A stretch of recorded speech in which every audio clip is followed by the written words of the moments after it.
Dr. Sohl is an associate professor of clinical child health at the University of Missouri Thompson Center for Autism and Neurodevelopmental Disorders.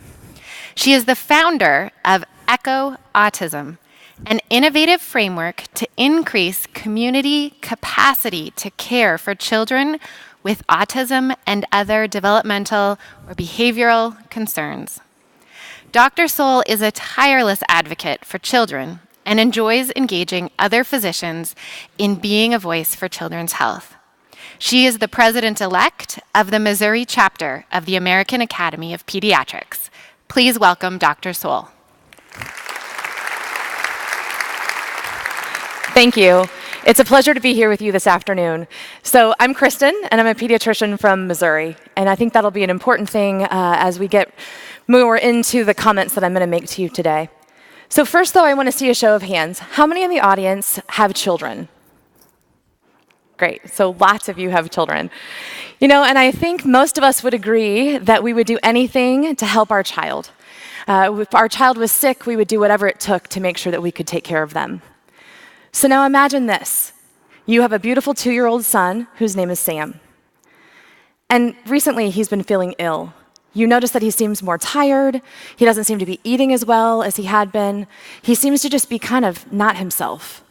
So you take him to his pediatrician, and as she examines him, you start to see a worried look on her face. She turns to you after listening to his heart and examining his belly, and she says, "I'm really worried. I think there's something wrong with Sam. I think Sam might actually have cancer."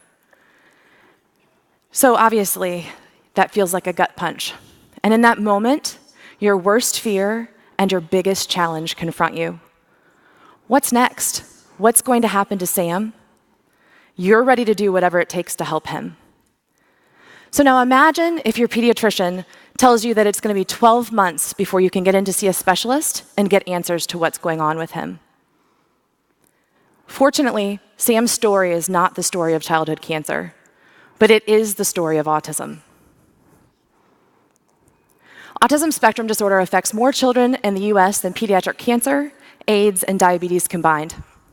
In 1975, autism affected 1 in 5,000 children. In 2018, it affects 1 in 59.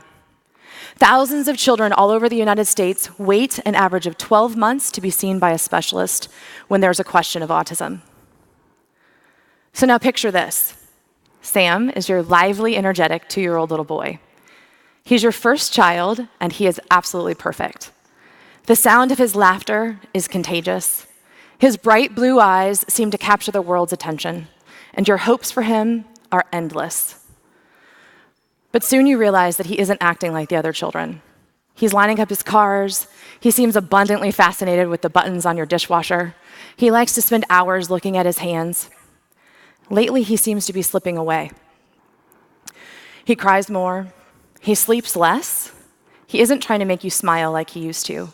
And you can't imagine or can't remember the last time that he said a word. You're scared for him, and you know that he needs help, and he needs it fast. So you visit Dr. Kane, that's Sam's pediatrician. She's been with you since he was born. She was there for his newborn visit, his shots, his first steps as a 12-month-old at his 12-month visit. She's a fantastic doctor, and you know she'll know exactly what to do. So you're in the waiting room with all the other parents, and you're watching all the other kids. And you're sitting there filling out all of the developmental screeners, and you're anxiously starting to think, something is wrong. You know that Dr. Kane's going to know the answer, but you're now a little bit apprehensive about moving forward, because what if something is wrong?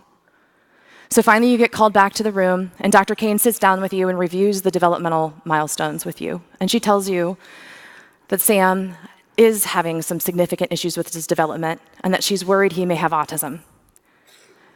She's not sure if he has autism, and you'll need to see a specialist, she tells you. So in that moment, your biggest fear and your greatest challenge confronts you. What's next? What's going to happen to Sam? Who's going to help me with these answers? She makes a referral to the local autism specialist, and she informs you that it'll be at least 12 months before you can get in to get some answers. You are baffled by this. You plead with the doctor to help Sam. How can I possibly wait 12 months? You just told me that he might have autism. You're sent home to wait. And all the while, you're wondering, what's going to happen? I know I hear about getting him into therapy. How long is this going to take? Will he talk again? Will he look at me again? What's going to happen? So like the stormy sea, all of these questions are consuming your mind with waves and waves of questions. Why isn't he sleeping? Why isn't he talking? Why won't he respond to his name anymore? Can't someone answer these questions for me before it's been a year? Sadly, this is the story of autism for many, many families. So we need to do better. And the good news is we're actually starting to do much better. Ultimately, we need to eliminate wait lists to see a specialist so that families can get answers right when they need them. But until that day comes, families are waiting for us to do something to improve what their expectations are. Children with autism are at higher risk for many issues that can affect their development and quality of life. These issues can be very intense. Issues like problems with sleep, problems with constipation, issues with feeding, diet, sensory issues. But interestingly enough, these issues can be addressed while they're waiting for formal answers. These issues are things that we as pediatricians can actually help. So the flip of this story, though, is that pediatricians like you and like me, we feel very ill-equipped to take care of many of these children. Lots of studies have shown us that pediatricians with our plethora of developmental training and residency, totaling a total of 4 weeks, certainly don't always feel like autism and developmental concerns and behavioral concerns are exactly what we're equipped to deal with. We know that developmental behavioral issues make up about 30 to 40% of most general pediatrics practices, but again, 4 weeks during our training really isn't enough. So this leaves families like Sam in limbo. But what if there was a better way? So I'm going to tell you a little bit about a program called ECHO. ECHO stands for Extension for Community Healthcare Outcomes. Our team at the University of Missouri created ECHO Autism in 2015. It's an innovative approach to autism care that mentors primary care physicians and works to move knowledge rather than moving patients. And I'm going to tell you a little bit more about this exciting effort that we're doing to try to bridge this gap. ECHO Autism uses case-based learning to bring best practice autism care to primary care. Primary care physicians and practitioners are ideally suited to provide that primary care for patients in their community, as we all know. ECHO Autism is helping to increase capacity for children with autism and behavioral concerns throughout the US and the world. ECHO Autism is a free program that partners teams of specialists with primary care physicians and practitioners in local, rural, and underserved communities. We are now in well over 30 communities across the world, including places in India, Kenya, as well as Uruguay, and also many, many places here in the US, like the Alaska Native community and the Navajo Nation. Our expert teams consist of pediatricians, clinical psychologists, child and adolescent psychiatrists, social workers, and parents. Yes, parents. Parents are crucial. We just got to hear about Chris and his perspective with his family, and we have parents on our expert team too. It's bringing parents to the expert table to deepen our understanding of living with autism and provide vital insider information to our participants.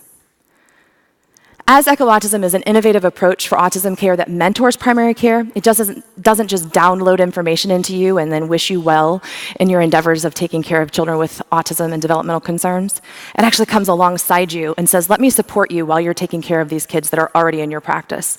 But how can we help come alongside you to help keep moving that family forward? Primary care physicians and practitioners are ideally suited to provide this type of care. So the parents that we have on our expert hubs, let me tell you a little bit about one. One of them's name is Alicia. She's Sam's mom. Sam is no longer the 2-year-old with developmental concerns. He's now 18, and he has autism. Alicia has lived through the wait lists, the questions, the fears, and now she's a lifeline for many, many other families that are going through this exact same journey. Including Alicia on the ECHO Autism Hub team, or the expert team, has changed the conversation in very big ways. She helps providers see the family. She helps them see the real world through the medical jargon and the diagnoses. She reminds us to consider the grief process that the family is going through as they journey through this diagnosis that we call autism, but that they call life. But more importantly, and the thing that's the most important to me and what she's taught me the most, is that she helps us to see the joy and the celebrations of Sam. Sam is an incredible young man. He has severe autism, but he has very many things that he can teach us as well. So from the beginning, Alicia brought that expertise to the table. But it's not the kind of expertise that we bring, the kind we get in medical school and fellowship, but it's the kind of lived experience that is truly priceless. I always like to say that she's the rock star on our hub team. We have some pretty amazing specialists on our team, but everyone, all of our pediatricians, nurse practitioners, and family physicians, they love hearing from her because Alicia can bring that knowledge and that real-world information directly to them. So the most important thing that I think she teaches is that she teaches us to meet families right where they are. So if they're grieving, she encourages us to be patient. If they're hopeful, be a cheerleader. If they're frustrated, be an advocate. Alicia brings autism to life for us. Her strength, compassion, and resilience are a lesson to all of us. So a little more about Echo Autism and what it's about, because we're going to talk a little bit more about the content, but then also what Echo itself, Extension for Community Healthcare Outcomes, is doing across the world, not just in autism, but in many other areas as well. So Echo Autism's main goal is to provide efficient, interdisciplinary, family-centered mentorship to primary care providers throughout the US, so that children like Sam and pediatricians like Dr. Kane have ways to help keep moving families forward. Hold on. Sorry. Time is absolutely pivotal for these children. Months matter when it comes to getting help for children with autism. 12-month wait lists are absolutely too long. So I know that as a specialist, we are constantly preaching the power of early intervention, and yet it takes more than 12 months to get a diagnosis. That's not even to mention then the next hurdle of trying to get into therapy, which is likely going to take another 12 months. So Echo Autism is trying to leverage technology and relationships to change that system. It's reaching children and their regular doctors no matter where they live or how much experience they have. We're empowering primary care physicians, both pediatricians, family physicians, and then also practitioners and nurse practitioners, to make diagnoses in their offices, but to the highest of quality, so that we are making sure that we are providing what the family needs, but in the right time and at the right place. We are truly bringing best practice autism care to primary care. And we really are helping to keep moving families forward. So Alicia, when Sam was 2, had all of these questions about sleep and GI issues and why he wasn't doing these things. But we know that there are actually best practice algorithms that can help with sleep and constipation and also help to troubleshoot different issues that a child with autism or concern of autism may be having. But if it's something that you don't feel as comfortable with or that you haven't had a lot of experience treating or managing, obviously, as any of us would feel, that can be a little bit alarming or make you feel ill-equipped to do what you need to do. So what Echo Autism does is it teaches those best practices, those algorithms, all through cases. And as you're learning through those cases, then you start to grow. In Missouri, where I live, as you've heard me say, we now have over 30 Echo Autism trained providers. That means that we have access points to critical autism services, not just the medical component, but also the diagnostic component, strategically spread throughout the state of Missouri so that no child in the state of Missouri is within more than 60 miles of an Echo Autism trained provider. That's huge. That's huge for families who live 3 or 4 or 5 hours away from the next academic center. Of course, our academic centers are critical to the work that we do and the discoveries that we make, but I would argue that it's equally critical for our academic centers to be sharing their knowledge with their community partners, their community pediatricians, so that way we can all be continuing to grow together. So now I have another question for you. How many of you call your doctor friends when you or your family member is sick? Raise your hand. Not as many as I expected. I call my doctor friends a lot. Or how many of you call in a favor if you need some help with a medical question? Yep. So, but what if you couldn't do that? So I'm challenging you now to think about what are ways that you can bring that knowledge to the people who need it. If you were not a physician or a type of medical provider, think about how little you know about healthcare or about the health of your own body.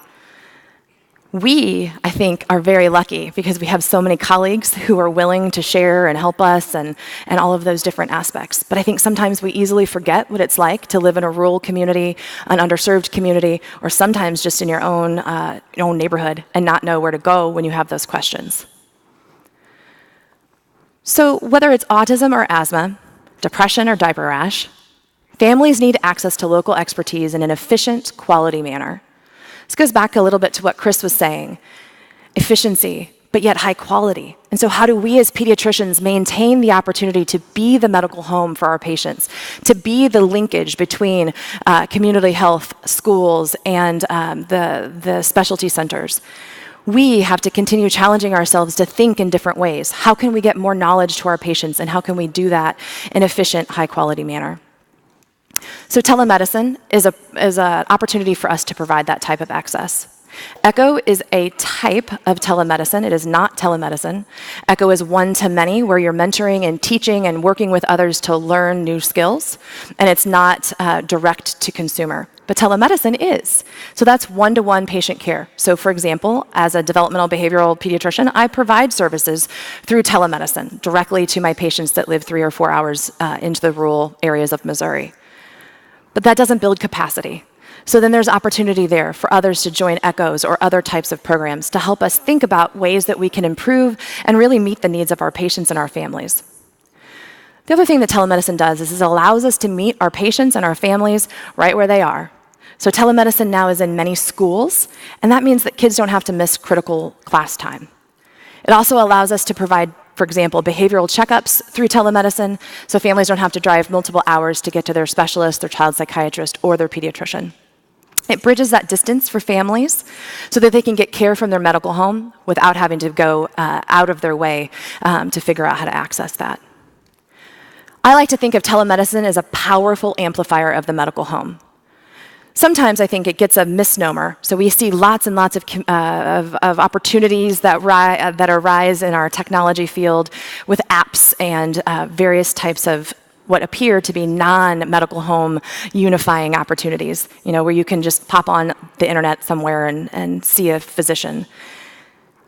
Those are there, and they are gaining steam. I think when we think about that, it is a threat, if you will, to us as pediatricians. We as pediatricians believe in the medical home. We believe in exactly what that means, coordinated, comprehensive medical care for children. So we then have to continue to challenge ourselves on how are we going to keep moving our knowledge or getting new knowledge so that we can help our families right where they are. Families tell us that this is what they want. Many, many families tell us, and Chris confirmed that with his talk just a few moments ago. We know that our families are requesting better access to us. They don't really want to sit in the waiting room.